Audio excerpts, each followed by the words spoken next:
So human sensory systems as well as the brain. In general, we'll be talking about the humans, but also the examples or samples which you see would be a sheep brain and then cow eye. And once again, you will have a cow eye virtual dissection in the Connect. So let's kind of go over the pre-lab questions. Name the 3 layers of the skin. Why are we talking about the skin when we're discussing the sensory systems? Because this is where lots of sensors located. And 3 layers would be epidermis, dermis, hypodermis. So epi on top of the dermis, dermis itself, and below the dermis, hypodermis. What is the difference between eyes of insects and invertebrates? Eyes of insects are something which is known as a compound eyes. They're made out of tiny little bitty simple eyes. Each one of them will be sending the signal to the brain, and the brain will combine it into a same picture. So let's say and we'll talk about that a little bit during the lab 15 or whatever we're covering the arthropods. They have a compound eye, so the eye of, let's say, a dragonfly contains 40,000 or so of those particular tiny little bitty eyes, each one of them independently sending the signal to the brain. In this particular case, in our particular eye, we have tons of sensors, but we have one eye, compound versus single lens eye. Which layer of an eye contain photoreceptors? That would be retina. Same as the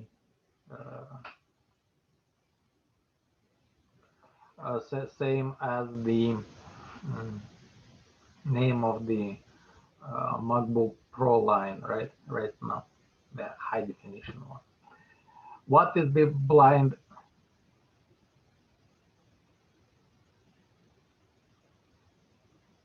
Yeah, several students reported that they had the internet problems. Yeah, well, it happens.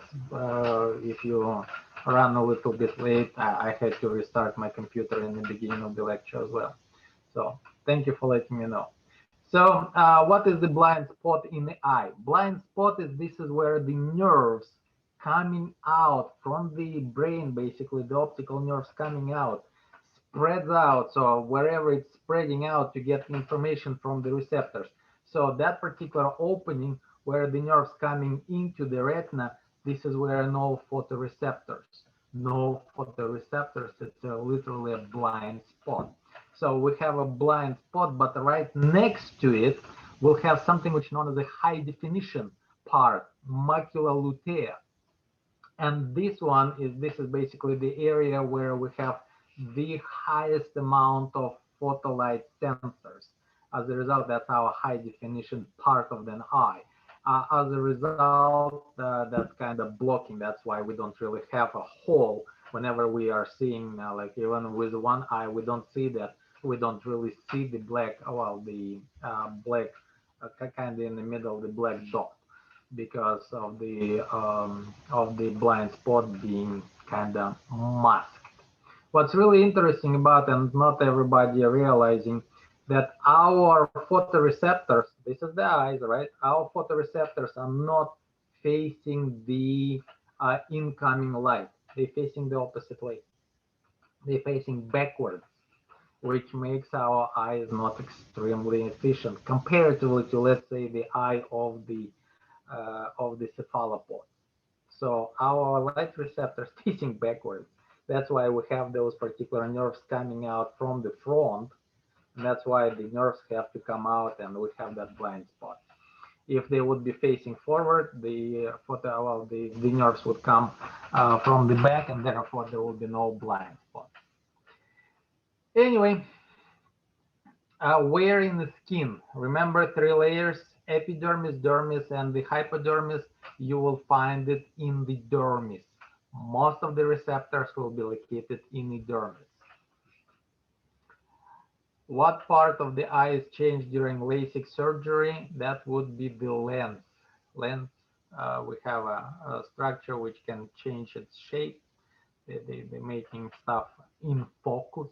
So this is what would be cut off a little bit. Well, of course, cornea will be cut open to get to the lens, and then lens will be shaved off a little bit, and then the cornea will be placed back. Which part of brain is the hindbrain? Well, we talk about that. That would be cerebellum, medulla, and pons, medulla oblongata, if you wish. What main function of the midbrain? That would be the relay station. It relays the signals to either higher or lower brain.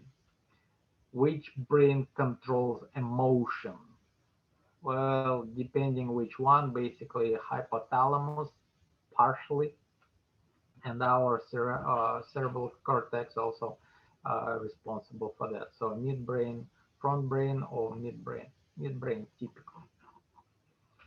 So now the table number 1 showing you the picture of the skin in the different parts of the body. You can see this is the scalp, this is the armpit, and the one with a very thick layer of epidermis is the sole of the foot.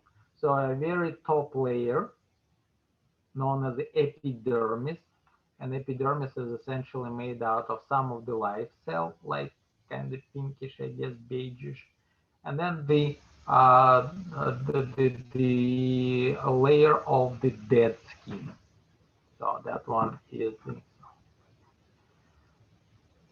So we have the living cells, a layer of living cells, which later on dying off, creating multicellular layers of the dead cells, which will surround the shading constantly. We discussed that. So that's the part known as the epidermis. Then we have a majority of the skin. This is the dermis, and this is where most of the structures will be located in, such as receptors. So you see that particular yellow stuff, yellow things are neurons, axons essentially, or dendrites. Neurons are part of the neuron, and they will be attaching themselves to some sort of structures. Those structures are receptors. We're not going to figure it out which one is the pressure receptors, which one the pain receptors. If you'll see on the lab practical arrow pointing to that, you just say receptor, I'll accept the answer. Okay, that's the receptor 2, that's the receptor. I think there will be another picture which is also showing several receptors. Also, it will have something which is known as a hair shaft. This is where the hair are located, and at the very bottom, something which is known as a hair follicle. Essentially, this is the cell which producing that particular protein structure, the hair. And then, of course, it will have a sebaceous gland which producing oil to moisturize the to oil up essentially the hair as well as the skin. It's very important to make skin less water permeable, of course. And then we have a sweat glands which producing sweat to cool us efficiently. And then we have a hypodermis. Hypodermis is this is where we'll have a fat tissue. Helps us with the thermoregulation as well. And those red and blue lines and dots are basically the arteries or oxygen carrying capillaries and the deoxygenated blood carrying capillaries. Again, arteries and veins. Guys, what did I tell you? Direction. Nothing really much to do about what kind of blood is there. Direction. Away from the heart artery, toward the heart vein. Done. Don't start mixing in oxygenated blood. There is the pulmonary veins which carries oxygenated blood. There is the pulmonary arteries which carries deoxygenated blood. So don't hook yourself on the oxygenated, deoxygenated. Arteries, blood vessels taking blood away from the heart. Veins, blood vessels taking the blood toward the heart. Done. That's it. That's pretty much all I'm looking for. Some students start, highly oxygenated blood goes through the arteries. Well, not pulmonary ones, and we have several of them. Pulmonary trunk, one of the largest arteries we have, deoxygenated blood.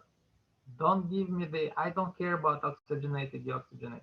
Typically, yes, if you'll say typically carries oxygenated blood, typically carries deoxygenated blood, I'm okay. But statement oxygenated blood in the arteries, wrong. Statement deoxygenated blood in the vein, wrong as well. Direction, direction. Away from the heart artery, toward the heart vein, done. Maybe on the lab practical too, like a bonus question. Anyway, let's see, what do we need to label? We need to label epidermis, dermis, hypodermis, subcutaneous, same thing. Did, hair shaft, yes, hair follicle, did that. Erector pili muscle. See that particular red thingy? That's the pili muscle, which will erect the hair. For us, it's not very important, but for many of the animals, whenever they, like, for example, scared, right? Or whenever they are encountering something, they will try to show up a little bit bigger. The hair stands up. My dog periodically, whenever she sees somebody coming in her backyard, she will raise her hair, especially on the back, looking big, trying to bark, etc. Same thing with the cat. Whenever the cat is kind of scared, should like puff up. Plus, of course, that helps them with the thermoregulation. Whenever it's really cold, they'll puff up. Those muscles will contract. The hair will go up. As a result, they'll have a bigger insulation layer. Sensory receptors talk about that. Adipose tissue, the yellow stuff right here, that's the adipose one. Sebaceous gland and blood vessels. Sebaceous gland and the blood vessels, all that particular red and blue color thing. What is the function of erector pili muscles? To raise up the hair, to either show bigger or for insulation, better insulation. What is the function of sebaceous gland? Produce sebum. That's for real. To produce sebum. Sebum is essentially fat, oil, which will help moisturize, so to speak, the skin. So under production of sebum, you will have that particular very dry skin, which might start breaking apart, etc. Sebum, the fat, essentially moisturizing the skin. That's why if you have any kind of moisturizing lotions or creams, it will be based on some sort of butter, like cocoa butter or shea butter or anything like that. Substitution. All right, now next one, we're going into the structural scalp. Yeah, we looked at that. So here we have some of the other soul region. So here we have the model where it actually tells you or showing you where each one of them: sebaceous gland, the sweat gland, the subcutaneous fat tissues, the blood vessels, the probably that most likely pressure receptors. Those ones most likely the pain receptors, but once again, don't have to worry much about those. So now the eye, the model of the eye. The model of the eye, in the eye you will see several major structures, and let's see, the white stuff surrounding the eye, that's known as the sclera. Choroid is the layer below or under the sclera. It's very thin, kind of reddish looking one right here. Kind of hard to point it out. I doubt it will be. Yes, the question was, so the erector pili muscle will raise the hair when we'll have a goosebumps. Yes, that's exactly it. So now going back to the eye. So choroid, a relatively thin layer, kind of hard to point it out. Doubt it will be on the lab practical. If it will be, blame everything on me. I'll give you 1 extra point. Easy. So, but the cornea is the front part, which is allow the light to go through. It's transparent. And basically, whenever you're putting if you are putting contact lenses, you're putting it on top of the cornea. Then the iris, that particular brown structure inside. I'll show you the close-up. And then the pupil, the opening where the light goes through and it goes back to the retina. That particular orange part right here, it's all contain all of those particular light receptors. Vitreous humor. The eye is not empty; it's filled up with the liquidish gelatinous, gelatinous liquid, and that's known as a vitreous humor. And this particular plastic ball or plastic sphere represents that particular vitreous humor. A blind spot, this particular part right here, this is where the nerve, optical nerve, comes to the eye, sending the nerves to get the information from the receptors. So that that particular, and right next to it, you'll have a macula lutea. As a matter of fact, if you look right here, you can see a tiny little bitty yellow spot. That's the macula lutea. Humans don't have a very large macula lutea, but this is the highest, well, this is the area of the eye with the highest concentration of the photoreceptors.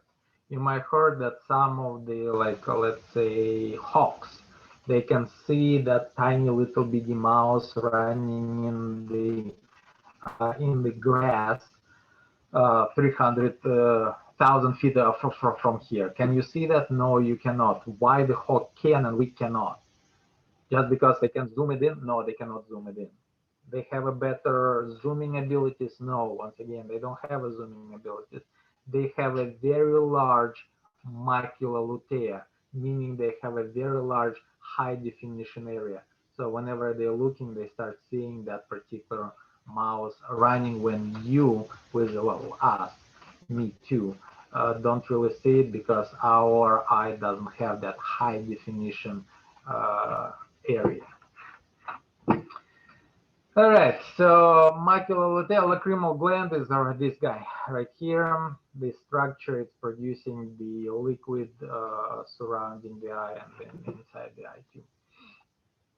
So here we have the vitreous body, the cornea, and then I think I have a better slide. So here we have, I removed the part, so cornea, the outer clear part, the pupil is the opening where the light goes through, and then the iris usually changing the size, so it can allow too much whenever it's open or closed down. That's basically a diaphragm, and also gives us the eye color. So if you have a brown, that you have a brown eye.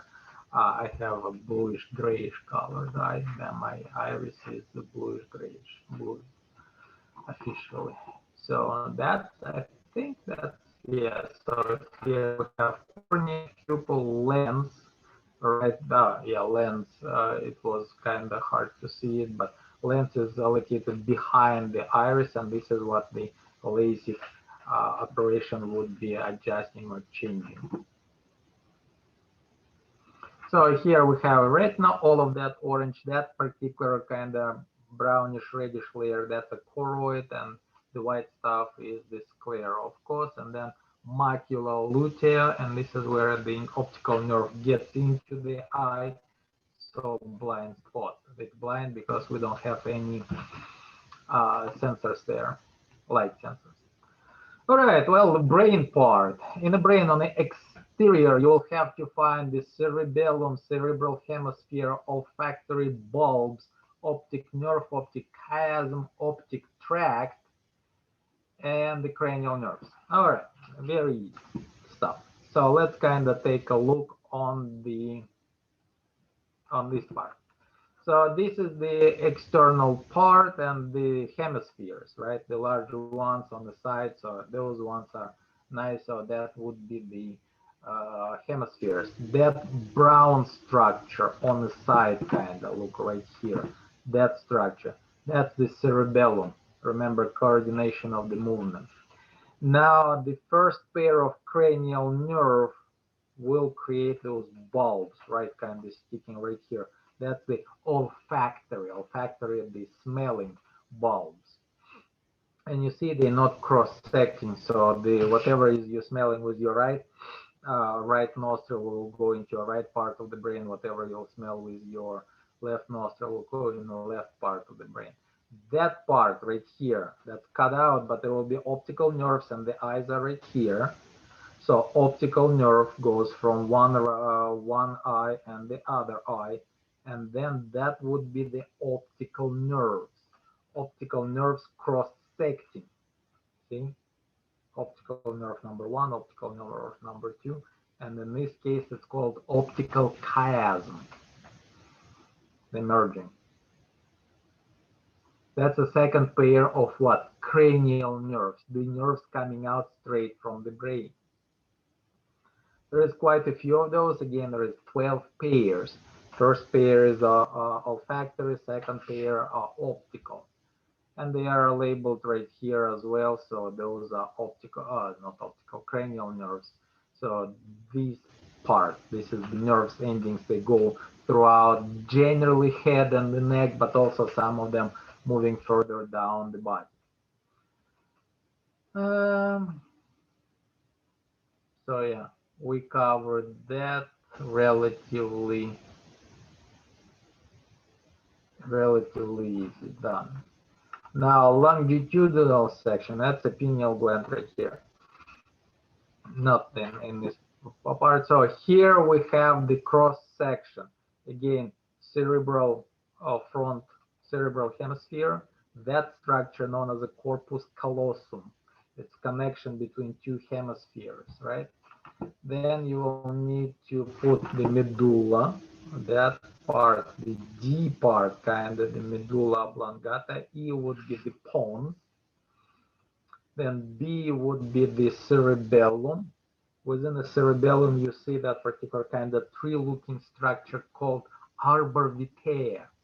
Vitae, of course, life. Arbor means arboretum, arborist, tree, tree of life. It's basically the structure within the cerebellum. I think you have a similar, yeah, here we go. So pons, medulla, thalamus, and then there will be a hypothalamus, corpus callosum. What else do you need here? Gray matter and white matter. You don't really see it here, but I'll show you on the actual brain.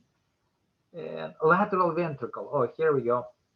Lateral ventricle is very important part. This is where, remember that our spinal cord has the, well, it's a hollow, it has the channel where the cerebral spinal fluid goes in and bathing. There is a several ventricles within the brain. So lateral ventricle, I'll show you on the actual brain. It's much easier to see it there. But this is where cerebral spinal fluid circulate.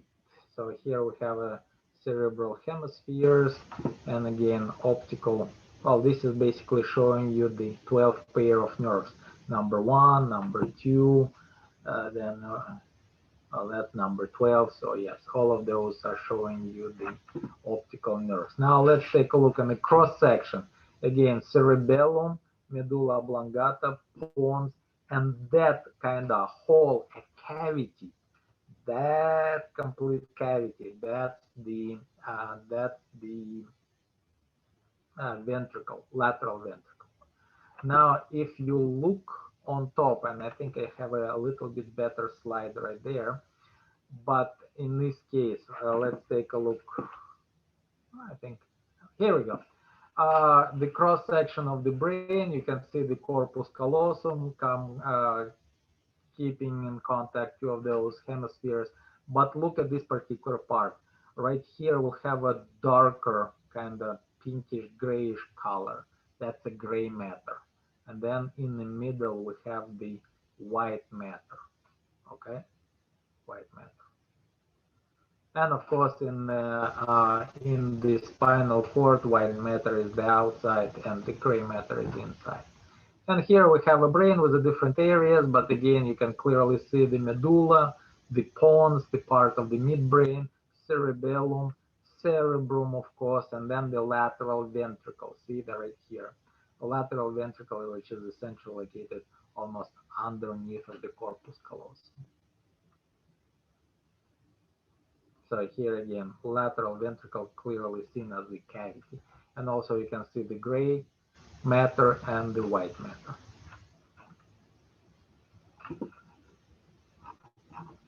And I think we are pretty much done with that part.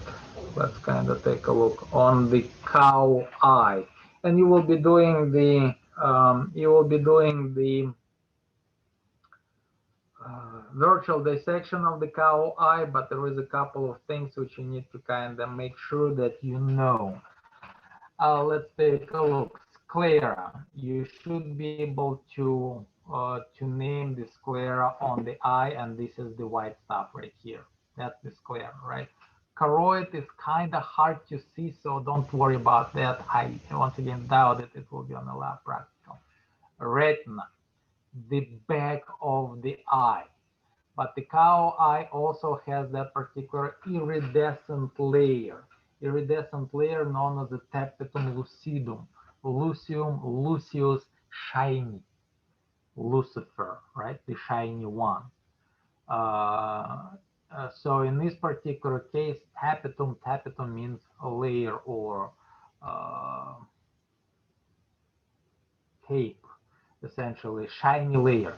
So shiny layer, some of the animals, not us, but some of the animals like cows as well as like let's say cats, they have a tapetum lucidum, which is basically shiny layers. It allows them to see better in the dark, because that one will shine the light, the additional light which is in the eye, back into the light sensor. So they have a better night vision. The cow has a better night vision than us. So, but they don't have the much of the color sensors, and we have a better color vision. We do have a better color vision. They don't really. They kind of have a sepia, kind of brownish color, everything surrounding, along with the dogs and cats.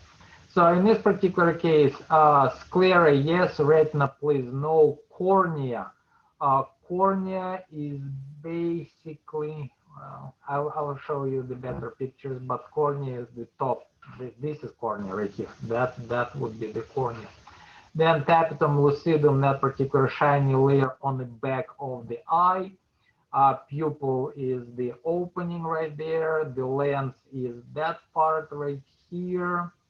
What else do you need to see? You will not be able to see the vitreous humor. It's again gelatin mass, which is kind of splashes around. Optic nerve on the back, you can clearly see. I'll show you the different picture. Blind spot is kind of hard to see, as well as the macula lutea on the model, lacrimal gland on the model. Blind spot is also on the model, you should be able to see. So here we have the cornea, the sclera. Here we have the lens. That's the, of course, the cornea removed from that particular eye. And then we're looking at the shiny layer is the tapetum lucidum, and then we have the, on the back there, we have a retina. And then that one is the actual optical nerve, but better see, yeah, then the optical nerve is right here. So if it's not clearly visible, it would be kind of hard to point it out. So again, probably will not be on a lab practical. Once again, so far we're doing really good, and I don't think I asked any tricky questions. So if I cannot see it, if I cannot identify it very easy, I would not put it there. So now the brain, the questions, yeah, draw, you can take a picture or print screen. Probably that one would contain most of the, oh, that one, yeah, that probably picture will be containing most of the information, or a couple of pictures. Print screen it, that's fine. And then what surprised you most when you open the cow eye? Oh, also look for the same structures when you will do the virtual dissection itself. So yeah, and then answer whatever the surprised you the most. Many of the students, whenever you're doing the actual dissection, saying that it's really hard, and yes, you have to really cut into that. And then the tapetum lucidum is also another very interesting layer, because it's very shiny. So the brain, the sheep brain, we have it right here, and basically Basically, you can see the cerebellum, you can see the arbor vitae, you can see the olfactory bulbs, right? The first pair of cranial nerves. You will see the optical nerve and the chiasm. I think 7 is the chiasm. This is where the cross section of the nerves coming in. That's why the information from the right eye will end up on the left side of the brain. Also, you can see the meninges. Brain is surrounded by special layers known as the meninges. What else we see? Well, you can see the cerebral hemisphere, of course. Let's see what we have here. And here you can see the part of the ventricle. That particular cavity right here is the ventricle. Olfactory bulbs, chiasm, that's the optical nerve, chiasm, optical nerve. Gray matter, white matter, well, you clearly can see that part. On the other slides, yes, this one is not really showing much. What else we need? Thalamus, kind of hard to identify, but it will be under, well, corpus callosum you should be able to recognize. Corpus callosum is right here, thalamus right there, and the ventricle will be right here. So on the picture, on this particular picture, those particular pictures, whoops, sorry guys, let me pull that one out again. I was planning to increase it. So let's kind of take a look on those pictures. So here, what do you see? You see the optical olfactory bulb right here. This is the olfactory bulb. That's the optical nerve. Optical nerve goes from the eye to the eye, cross-secting, and that would be the optical chiasm, cerebral hemisphere, cerebellum. Let's see, corpus callosum is that particular structure alone. Here we have a structure. Here we have a lateral ventricle, thalamus. That would be pons. That would be medulla oblongata. And on this particular picture, you can clearly see the white versus gray matter. I think we covered pretty much everything.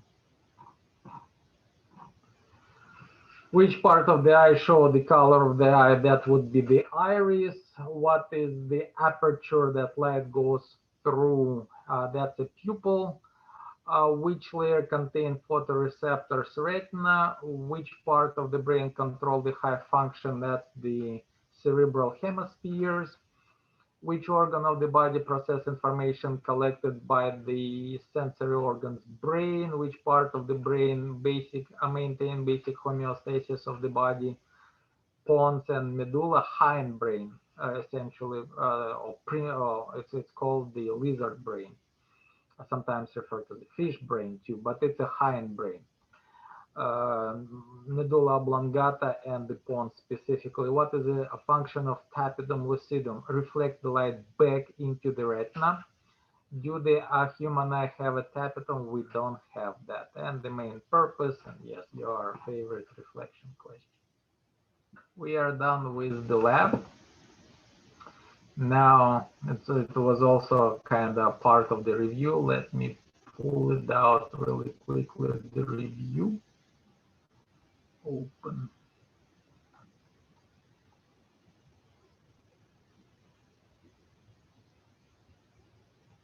There we go. All of you should have that particular review posted, right? Everybody's seen that. Hopefully, once again. And yeah, I don't have to do any of that. So let me pull it out really quickly. The lab number 16, tissues, bones, and muscles. And we have it right here. Okay, hold on. Let me do it like this.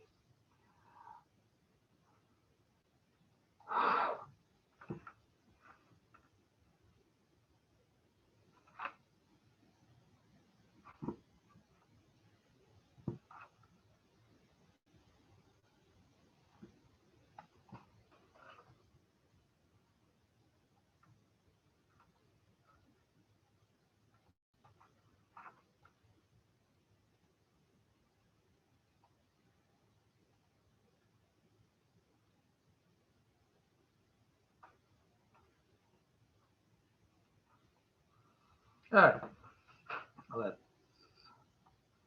do it again. Human body, this one right here. All right.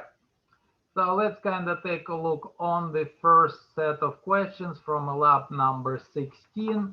We already did it. Everything should be just fine. You shouldn't have much of the problem on that one. It's straightforward. Four types of the tissues would be epithelial, connective, nervous, and muscular, or muscular, nervous, epithelial tissue, simple squamous. In the squamous, the size are about, well, the lengths are about the same as the width, but the height will be relatively small. And we're looking at the cheek cells. In the cheek cell, you can clearly see the outline of the cheek cell, which will be cell membrane. You can clearly see the darker spot, which is a nucleus. And everything between the nucleus and the cell membrane is the cytoplasm. Now, where do you find simple squamous epithelium in the body? Well, cheek cells, right? So in the mouth, many of the skin epithelial surfaces, many of them will contain that. Then we're going into a columnar epithelium, lumen. In your lab, it was said lumen. That was a mistake, a typo. IMU is right next to it, but it's a lumen. It's the inside of the tube, the digestive tube. But here you'll see the villi, right, which is drastically increasing the surface area for digestion and absorption. And then if you go closer, you will start seeing the cells. You can see the outline, the nucleus, the goblet cell containing mucus, which will be released into the lumen. What is the function of the release the mucus? So the food will be sliding down easier. And then simple cuboidal cells. Here we have some of the examples of simple cuboidal cells under a higher magnification. So cuboidal cells will have basically height, weight, height, length, and the width about the same.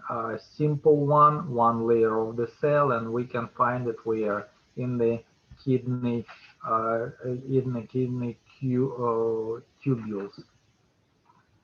Muscular cells. On the muscular tissue, we'll see the skeletal muscles. Skeletal muscles will have a very, very distinct striations.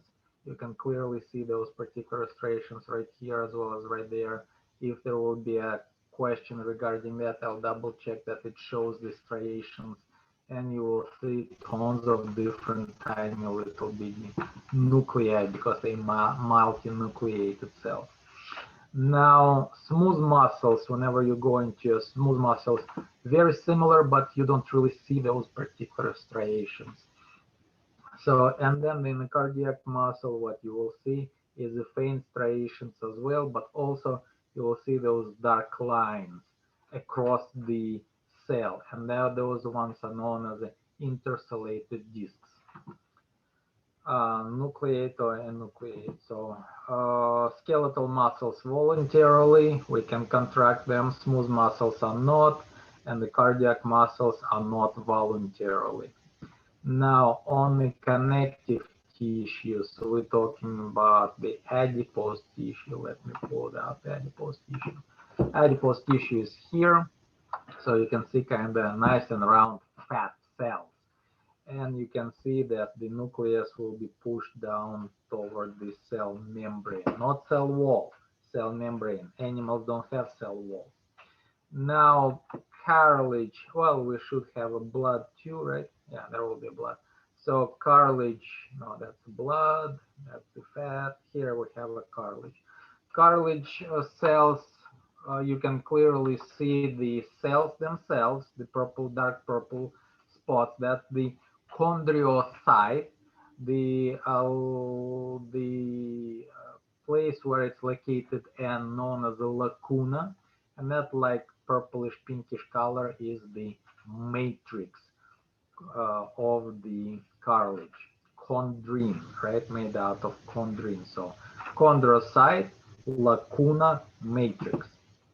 Now, in the bones, whenever you're looking at the bones, let me find that slide. Here we have, this is the slide, and what you will see is something which is known as a central, well, osteon. That particular circle is the osteon with a central canal and the tiny little bitty dark spots. Those dark spots known as the osteocytes. Osteocytes are the cell which is making the bone itself. You can clearly see them on this particular slide. Osteocytes and those particular tiny little bitty channels which are osteocytes connected to each other, and the central canal known as the caniculi. So identify osteon, the round, the central canal. What the central canal has? Blood vessels, for sure, sometimes nerves. But why we need the blood vessels? The cells inside of the bone are still alive. They need nutrients. They need to get rid of the waste. So here we have, they provide them with the nutrients, removing the waste. Caniculi, and what else we need to get rid of the matrix. Yeah, all that particular dark gray stuff is the matrix, the bone itself. Blood right here. Wonderful pictures. And in this particular case, red blood cells, right? All that particular pink stuff. Then we have a white blood cells, the one which contain nuclei, tiny little bitty dots, purple dots right here are the platelets, and everything in between the cells known as the extracellular matrix, ECM, also known for the blood. It's liquid, it's known as the plasma. And I think yeah, neutrophils, well, neutrophils, it's a type of the red blood cell, one of the most common. Skeletal system, now we start looking at the skeleton. First, we're looking at the structure of the long bone, the tibia, the humerus, all of those ones. And basically at the tips of the long bone, we have something which is known as a red bone marrow. Well, first, whenever you look at the structure of the bone, you will see that there is two very distinct layers. A compact bone right here, which is kind of covering the bone. This is providing the most structural strength to the bone. And then inside of the bone, we have kind of like looking like a sponge. So spongy. At the tips of the spongy part, we have a red bone marrow, which is the stem cells for the blood, right? Blood stem cells. And then in the middle of that part, we have the canal, which contains the yellow bone marrow, which is contain high level of fats and also play some a role in the formation of the or storing of the lymph. So spongy bone, compact bone, medullary cavity. What else? Region containing yellow bone marrow. Okay, cover that. Which region in the stem cells? Red bone marrow. What is the difference between red and yellow bone marrow? Well, different function, different location. Know which bones make axial skeleton. So here we have a skeleton, axial, the main part, the axis, the skull and the vertebral column. And then the appendicular would be the appendages, naturally, and the bones which are appendages attached to the axial skeleton. So pelvic girdle and pectoral girdle. So pectoral girdle, collarbone, also known as the clavicles, and the scapulas,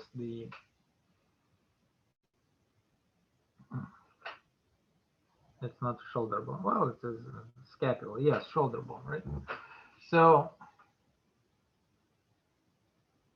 and then of course the pelvis will be making the pelvic girdle. Identify cervical, thoracic, lumbar, and here we have all that.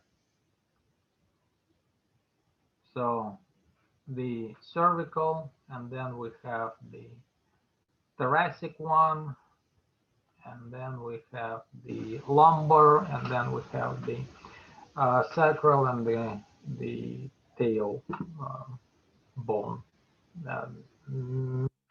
Fusion of several bones together. On the muscles,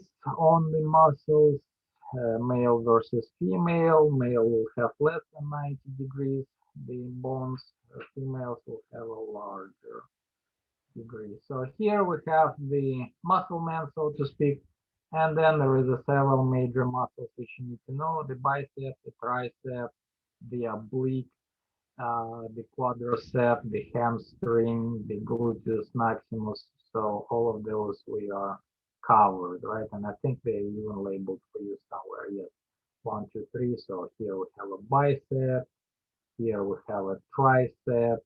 Then we have some. Let's see. We have biceps, so bicep, tricep, quadricep right here. Oh no, quadricep is right here. Quadricep right here. That's the hamstring group.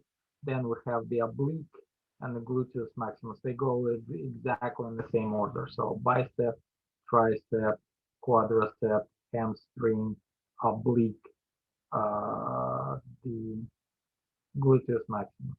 Done. Largest. So now digestive system, and I think that's pretty much it, right? Yes. So next lab is okay. Let me pull it out next guide. So 17 digestive system. Well, that's straightforward. I mean, nothing really difficult about this lab. All of them should be just fine as long as you remember. Well, the digestive system is very easy. So let's take a look. No, the function mouth has teeth basically to do what? To moisturize the food, to grind the food, to break it into a swallow pieces, moisturize so it can be swallowed nicely. Some of the enzymes are already injected with the saliva, and of course some of the chemicals to kill the bacteria. Esophagus is basically the tube connecting mouth with the stomach. In the stomach, we have starting of the protein digestion and also highly acidic environment to kill most of the bacteria. Small intestine, this is where most of the digestion and absorption occurs. And remember, huge surface area. Pancreas produces digestive enzymes. Liver produces bile, which is stored in the gallbladder, helps with the emulsification of fat. Large intestine stores and move, transport undigested material, contain high level of the microorganisms. This is where the water getting reabsorbed and some of the vitamins. Then, of course, let's kind of take a look. That was a very simple lab. Make sure that you know intracellular, extracellular digestion. And also here we have the uh, this one we have, of course, the glottis epiglottis. Oops, that one. So here we have the ascending part, transverse and descending part of the large intestine. And for the duodenum ileum, the duodenum part is basically where you have the stomach connecting to the small intestine. That's the duodenum. Most of it is duodenum, and ileum is the part where the large intestine connected to the small intestine.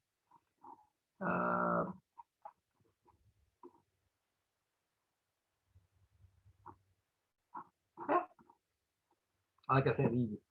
Let's go to the next one, which was a cardiac and respiratory. Again, not too much. There is a few structures which you need to remember, and please remember the evolution. By the evolution, we're talking about how many chambers different group of the organisms have. So in this particular case, external and internal part. We're talking about the right-left atrium, right-left ventricle, atriums, right atrium on either side, ventricles will be on the bottom side, apex, the aorta or aortic arch, because as you can see it's arching out. That would be one of the largest arteries we have, known as the pulmonary trunk, yet it's painted blue. Why? Because it carries deoxygenated blood, but it carries away from the heart, so it is what? Artery. Then, of course, we're looking at the different structures. Make sure you'll remember the tricopsid versus bicopsid, and then the semilunar valves, where they are located, anterior right and the left valves. What is the function of the coronary arteries and coronary veins and where they're located? Those particular veins and arteries which is supplying the nutrients and taking the waste away from the heart. So they're supplying the nutrients and taking away waste directly from the heart muscle. So now fill the chart chambers below. So here we have the structures where there is a couple of models. Atrium ventricle for the fish, so two chambers. Amphibians will have two atriums now, right and left. Deoxygenated, oxygenated blood, and then it mixes up in the middle because it does not have the separation yet. That one. This is the amphibian one, the other one. So there is no separation yet, so mixed blood. That's why you can see that it's coming out kind of purplish color. So not very effective, but they already have a lung, so two circles of the circulation, the systemic and the pulmonary. Reptiles will have kind of 3.5. The separation is partial, even though blood is mixed up. In the ventricles, it's more effective, and the higher reptiles, the birds as well as the later on mammals, will have a four-chamber heart. A representative organism known open or closed. So open versus closed circulatory system, you'll see most of the invertebrates will have the open circulatory system. Closed circulatory system, vertebrate, the mollusk, cephalopod only. You'll see a snail that's open circulatory system. The cephalopod, squid, octopus, nautilus, those ones have a closed circulatory system, and the earthworm. Earthworm or the marine worms, which we were talking about, the segmented worms, which is they have a closed circulatory system. Now the respiratory system, make sure you will be able to identify that this is the lung, this is the trachea. On the model, you should be able to say the clear dome is thoracic cavity, the red balloons are the lungs, and then the rubber membrane is basically a diaphragm. Now let's take a look on the model. On the model, you should be able to recognize the epiglottis, what's the function to close down what trachea whenever you're swallowing the food or drink. Now on the model, you should be able to recognize lungs, trachea, bronchi, alveoli, capillary bed, and what gases will be exchanged. Carbon dioxide goes out, oxygen goes in. What is the function of the larynx? Voice box. Identify plaque in the arteries, so diseases, veins, coronary arteries, coronary veins. So coronary arteries, coronary veins right on the heart, lungs, and the plaque. Here we have the yellow spots right there, that's all the plaque. As you can see, drastically decreasing the size of the artery. So less blood will be coming out and at a higher pressure. What disease condition accumulation of the plaque? Arteriosclerosis. Fetal peak dissection. Basically, most of you did fairly good. I looked through the labs. Most of you did very good.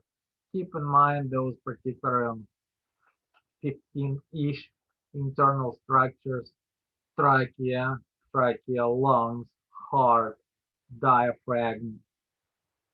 Then we're talking about the stomach, pancreas, spleen, small intestine, large intestine.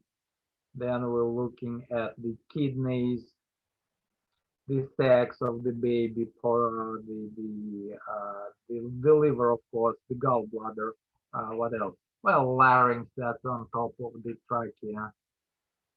That's 14. I think there is something else I'm missing. Kidneys, and from the kidneys there will be kind of the structures which taking the urine down into urinary bladder ureters. So that's pretty much it, what you need to be able to recognize. Sex typically is the common. You'll see the testes, that means that's the male. You see the uterine horns, kind of in abdominal, in the lower part of abdominal part, that would be the female. Now number 20, excretory and reproductive. Did that. So excretory on the kidney, make sure that you recognize the cortex of the kidney, the medulla of the kidney, the outer part, the middle part, and then the renal pelvis.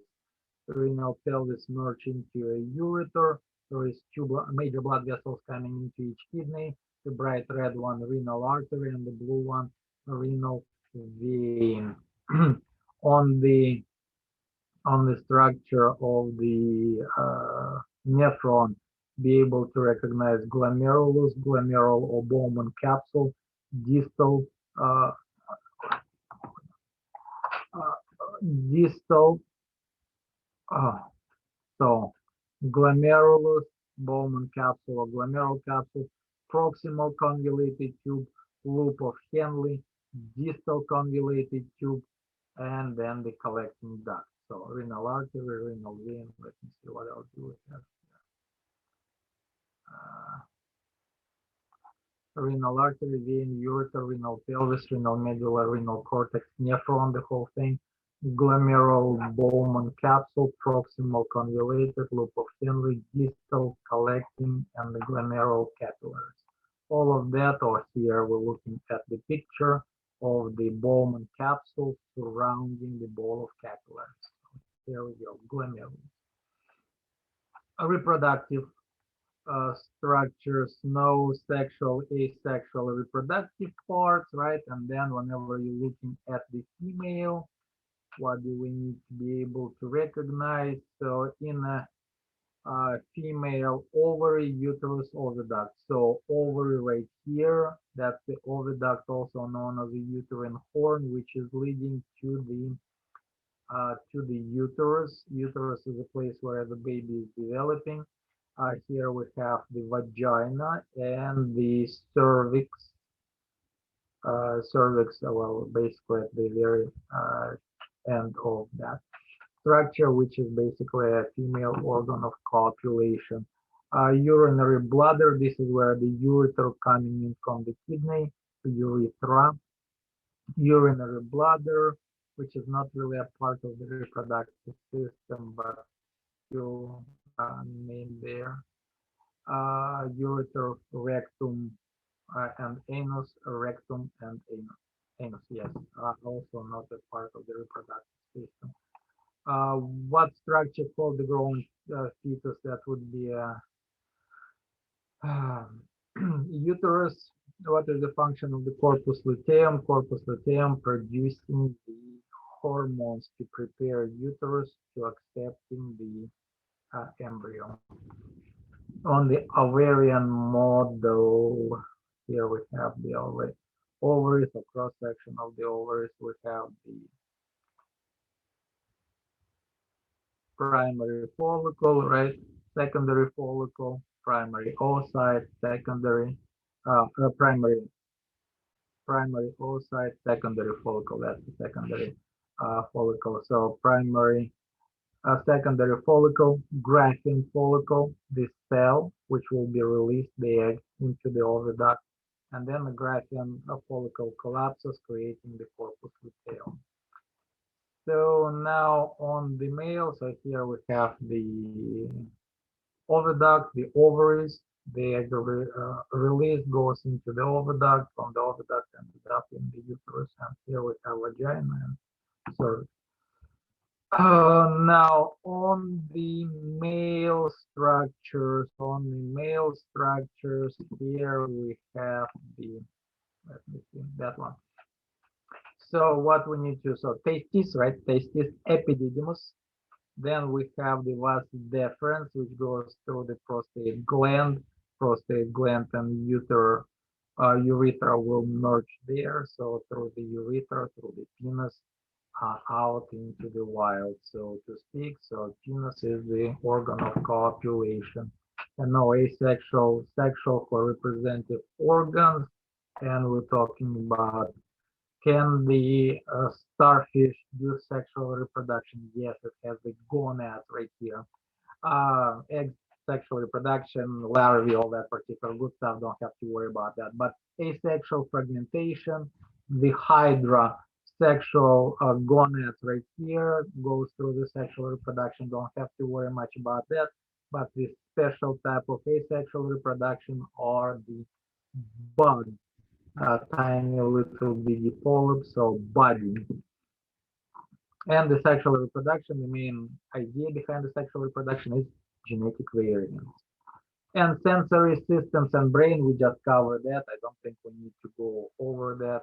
Function of the erector pili to raise up the hair. Sebaceous gland produce the uh, oils for moisturizing skin or waterproofing skin and hair, where the skin can find the receptors, pain, pressure, dermis, Sclera, choroid, don't have to worry about the choroid, retina for sure, cornea, iris, pupil, vitreous humor, blind spot, and lacrimose gland, which layer contains photoreceptors. That would be retina.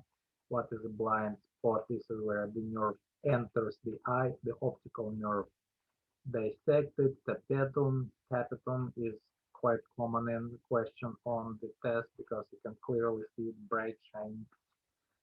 Identify external features, cerebellum, cerebral hemisphere, olfactory. We did all of that. Which part of the brain maintain basic homeostasis? Hindbrain, middle, and pons control high function at the brain. So we are pretty much done for today. If you have any questions, any problems, please let me know. Otherwise, thank you for joining, and I'll see you Thursday for the last lab practical exam. I think all the lecture exams are graded. I'll double check and I will drop one grade. So, well, thank you guys. See you Thursday.